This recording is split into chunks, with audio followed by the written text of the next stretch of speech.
Good Wednesday evening.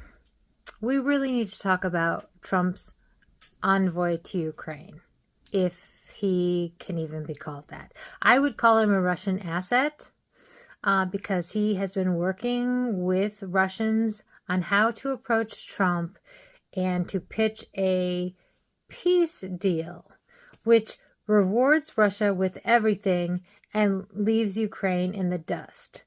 This guy, Steve Wolkoff, worked with one of Putin's BFFs, and he was coaching him on how to approach, how to pitch, quote unquote, peace deal to Trump. Basically, by flattering his ego, telling him, oh, you did such a good job with Netanyahu in Israel.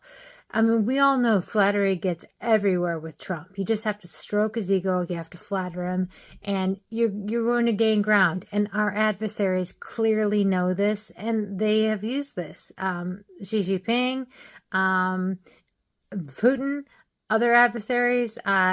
Trump is so easily manipulated. All you have to do is stroke his ego and tell him what a stand-up guy he is, what a great leader he is. I mean, none of it is true, of course, but they don't care. They see this flattery as a means to an end, and for the most part, it has been. It's been a means to a remarkable ends. And in this case, it's the United States supporting a Russian plan that will have Ukraine losing territory after they were the country that was invaded.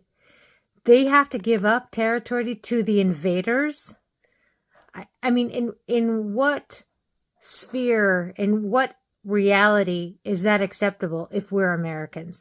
If we are talking about defending liberty, defending sovereignty and sovereign nations and members of the European Union, if we are talking about protecting our allies, in what realm does that protection mean?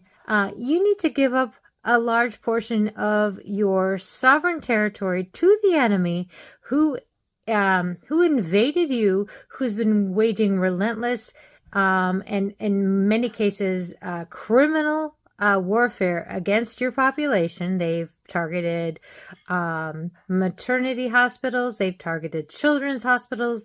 They've time and time again targeted civilians.